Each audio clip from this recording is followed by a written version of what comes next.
प्रधानमंत्री नरेंद्र मोदी के खिलाफ राहुल गांधी जो नारे लगा रहे हैं उसकी गूंज जनता में सुनाई दे रही है। और खासतौर से राहुल गांधी का वो नारा जिसमें कहते हैं वोट चोर गद्दी छोड़। और ये जो शब्द है ना दोस्तों, वोट चोर, राहुल गांधी की पुरजोर कोशिशों से ये शब्द प्रधानमंत्री नरेंद्र मोदी के साथ जुड़ रहा है। और जाहिर सी बात है, भारतीय जनता पार्टी बुरी तरह से तिल मिलाई हुई है।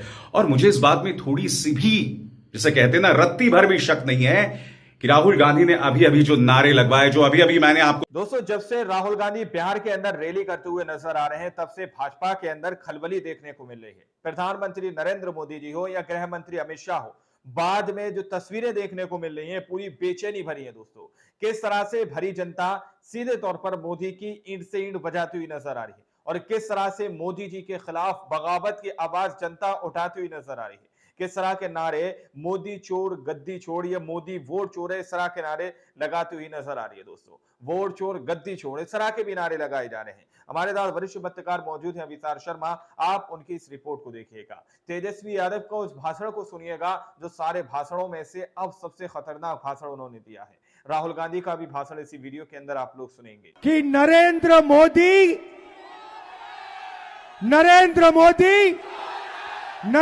मोदी क्या चोरी करता है, क्या चोरी करता है, क्या चोरी करता है। नरेंद्र मोदी वोट चोर। प्रधानमंत्री नरेंद्र मोदी के खिलाफ राहुल गांधी जो नारे लगा रहे हैं उसकी गूंज जनता में सुनाई दे रही है। और खासतौर से राहुल गांधी का वो नारा जिसमें कहते हैं वोट चोर गद्दी छोड़। और ये जो शब्द है ना दोस्तों, वोट चोर, राहुल गांधी की पुरजोर कोशिशों से ये शब्द प्रधानमंत्री नरेंद्र मोदी के साथ जुड़ रहा है। और जाहिर सी बात है, भारतीय जनता पार्टी बुरी तरह से तिल मिलाई हुई है। और मुझे इस बात में थोड़ी सी भी, जिसे कहते हैं ना, रत्ती भर भी शक नहीं है कि राहुल गांधी ने अभी अभी जो नारे लगवाए, जो अभी अभी मैंने आपको सुना है, इसको लेकर भारतीय जनता पार्टी गुजरात में, महाराष्ट्र में, जहां जहां उसकी सत्ता है, असम में, राहुल गांधी पे केस जरूर करेंगे। मगर आपने एक बात पर गौर किया होगा दोस्तों, राहुल गांधी ने चुनाव आयोग पर इतना बड़ा प्रेस कॉन्फ्रेंस किया। असम, गुजरात, महाराष्ट्र छोड़िए, दिल्ली के पार्लियामेंट स्ट्रीट थाने में राहुल गांधी पर एक भी केस नहीं किया गया, जिससे पता चलता है कि राहुल का तीर निशाने पर लगा है। और उनका नारा वोट चोर गद्दी छोड़ जो है, वो सड़क से लेकर, संसद से लेकर राहुल की वोट अधिकार रैली में सुनाई दे रहा है। और आज वोट अधिकार रैली का सबसे अहम दिन था। तेजस्वी, राहुल एक साथ एक मंच पर पूरे फॉर्म में, पुरजोर अंदाज में टारगेट करते हुए दिखाई दिए भारतीय जनता पार्टी को। मैं आपको बतलाना चाहूंगा दोस्तों, आजाद भारत के इतिहास में दो बड़े राजनीतिक आंदोलन रहे हैं। एक था आपातकाल से ठीक पहले जेपी आंदोलन, जिससे इंदिरा गांधी की राजनीतिक नींव हिल गई थी। और उसके बाद अन्ना आंदोलन, वो आंदोलन जो कि एक अवसरवादी आंदोलन था, क्योंकि आंदोलन करने वाले सभी माल मिठाई खाकर खामोश हो गए हैं अब, अन्ना से लेकर बाकी सब। मगर हां, इस वक्त वोट चोरी को लेकर राहुल गांधी इसे एक राष्ट्रीय आंदोलन बनाने की कोशिश कर रहे हैं। कितना कामयाब होते हैं ये समय बताएगा, क्योंकि राहुल गांधी के साथ सबसे बड़ी दिक्कत यह है दोस्तों कि पूरा प्रचार तंत्र उनके खिलाफ है। पूरा मीडिया जो अक्सर इन आंदोलनों में विपक्ष का साथ देता है, इस वक्त राहुल गांधी के खिलाफ है। यही वजह है कि राहुल गांधी की बात जनता तक नहीं पहुंच रही है, मगर उनका यह नारा वोट चोर गद्दी छोड़ ये जनता में गूंज रहा है। और ये भारतीय जनता पार्टी के लिए जबरदस्त चिंता का सबब है। इसीलिए बीजेपी तिलमिला गई है।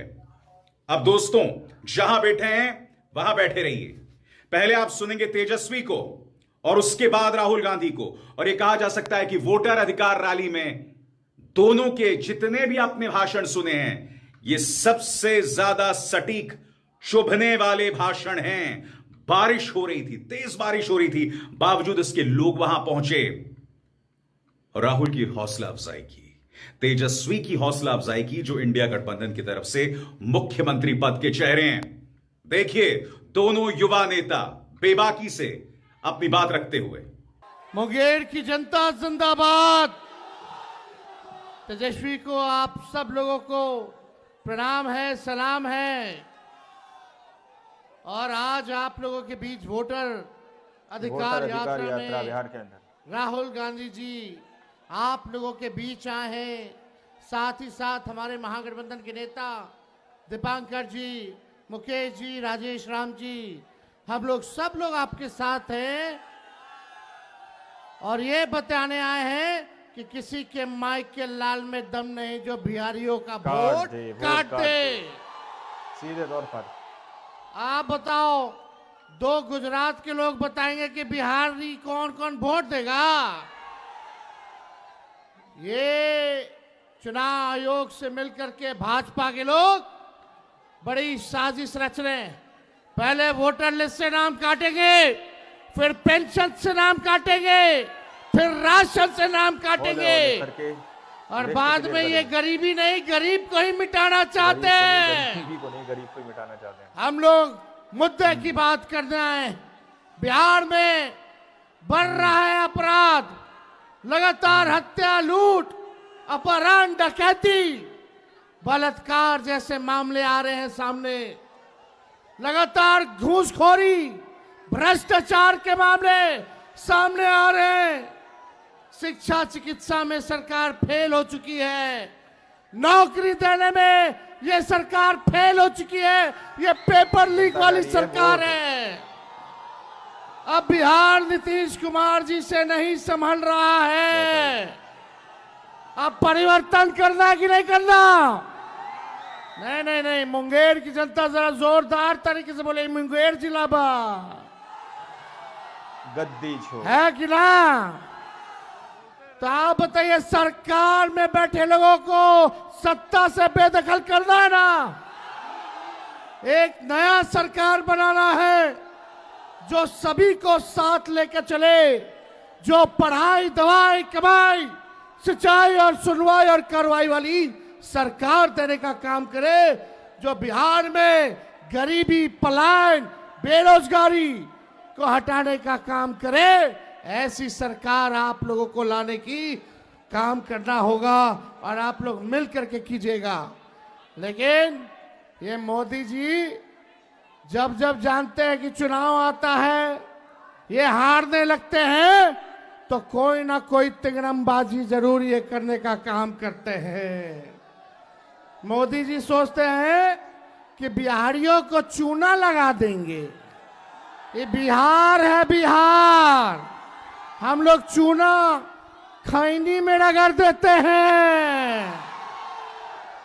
इस बार आप आइए, आपका स्वागत है प्रधानमंत्री जी, लेकिन 11 साल का हिसाब देना पड़ेगा। देना होगा कि नहीं देना होगा? इतना झूठा प्रधानमंत्री आपने देखा है? 2 बड़े राजनीतिक आंदोलन नहीं देखा ना? तो बदलना है कि नहीं बदलना इन लोगों को? 20 साल पुराना खटारा सरकार है। सरकार भी किसी भी गाड़ी को अनुमति नहीं देती है कि 15 साल पुरानी हो जाए तो चलाने दिया जाए। बैंड हो जाता है कि नहीं हो जाता? तो ये खटारा सरकार 20 साल वाली अब नहीं चाहिए। अब वही चाहिए जो बिहार में कारखाने लगाएगा, उद्योग लगाएगा, शिक्षा चिकित्सा को बेहतर करेगा और नौजवानों के हाथ में काम देगा। ऐसी सरकार चाहिए जो किसान मजदूर की बात करता हो, गरीबों के उत्थान की बात करता हो। तेजस्वी सबको साथ लेके चलेगा, चाहे कोई जात के हो, धर्म के हो, वर्ग के हो, गद्दी सभी लोगों के साथ हम लोग चलेंगे। लेकिन ये सरकार के पास कोई विजन रोड मैप नहीं है। तेजस्वी जो कह रहा है वही ये सरकार कर रही है। तेजस्वी बोला पेंशन बढ़ाने के लिए, तो ये सरकार पीछे से पेंशन बढ़ा देती है। हम नौकरी के 5 लाख नौकरी दिए, तो ये भी कहती है हम भी नौकरी देंगे। हमने कहा बिजली मुफ्त कर देंगे, तो ये सरकार कहती है हम भी बिजली मुफ्त कर देंगे। हमने बोला डोमिसाइल नीति लागू करेंगे, तो ये सरकार कहती है हम भी डोमिसाइल नीति लागू करेंगे। हमने कहा कि परीक्षा जो देते हैं अभ्यर्थी लोग नौकरी के लिए, रोजगार के लिए, उसका फॉर्म निःशुल्क कर देंगे, तो ये सरकार कहती है कि हाँ हम भी कम कर देंगे।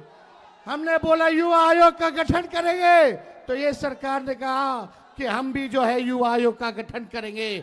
अब आप तय कीजिए, आपको ओरिजिनल सीएम चाहिए कि डुप्लीकेट सीएम चाहिए? आवाज नहीं आ रहा। जो हमने कहा वही ये सरकार कर रही है, ये नकलची सरकार है। अब आप बताओ, जोर से बताना, ओरिजिनल सीएम चाहिए कि डुप्लीकेट सीएम चाहिए? तो आप लोगों को क्या करना है? वोट बचाना है, अपनी रक्षा करनी है और सरकार को गद्दी से उखाड़ के फेंकना है।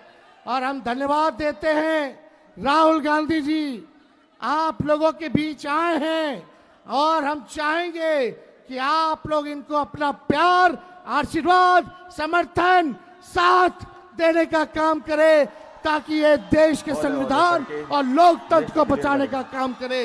इन्हीं चंद शब्दों के साथ हम अपनी बात को विराम देते हैं। एक बार नारा लगाना, हम बोलेंगे वोट चोर, आप बोलना गद्दी चोर, सब लोग बोलेंगे वोट चोर, वोट चोर, वोट चोर। जय हिंद, जय बिहार। अब राहुल जी आपसे दोस्तों, आप लोगों ने इस वीडियो को शुरू से आखिर तक देखा। वीडियो के अंदर साफ तौर पर बात की गई है कि किस तरह से इस वक्त जनता जो है ईंट से ईंट बजाती हुई नजर आ रही है। जनता इस बात को समझती हुई नजर आ रही है कि पहले वोटर लिस्ट से नाम काटा जाएगा, फिर पेंशन से नाम काटा जाएगा, फिर राशन कार्ड से नाम काटा जाएगा और फिर हौले हौले करके गरीबी को मिटाने वाले गरीब को मिटा देंगे। ये बात तेजस्वी यादव सीधे तौर पर कहते हुए नजर आ रहे हैं। जिस तरह से देश के अंदर दिन प्रतिदिन महंगाई बढ़ती हुई नजर आ रही है, जिस तरह से देश के अंदर जो खबरें देखने को मिल रही है, वो सारे मुद्दे तेजस्वी यादव ने बिहार के अंदर उठाए हैं, जिसके बाद से भाजपा के अंदर कहीं ना कहीं दोस्तों बेचैनी तो बढ़ती हुई नजर आ रही है। भाजपा के खेमों के अंदर इस तरह की खलबली तो देखने को मिल रही है। बाकी आप लोगों ने इस रिपोर्ट को देखा सुना, क्योंकि अभिसार शर्मा ने सीधे तौर पर कह दिया कि एक भी मामला राहुल गांधी के खिलाफ अभी तक दायर नहीं किया गया, यानी तीर जो है सीधे सटीक निशाने पर लगा है। आप लोग इस रिपोर्ट के बारे में क्या सोचते हैं, क्या समझते हैं? अपनी राय कमेंट सेक्शन में जरूर दीजिएगा। मिलता है अगली वीडियो में, जब तक के लिए जय हिंद, जय भारत।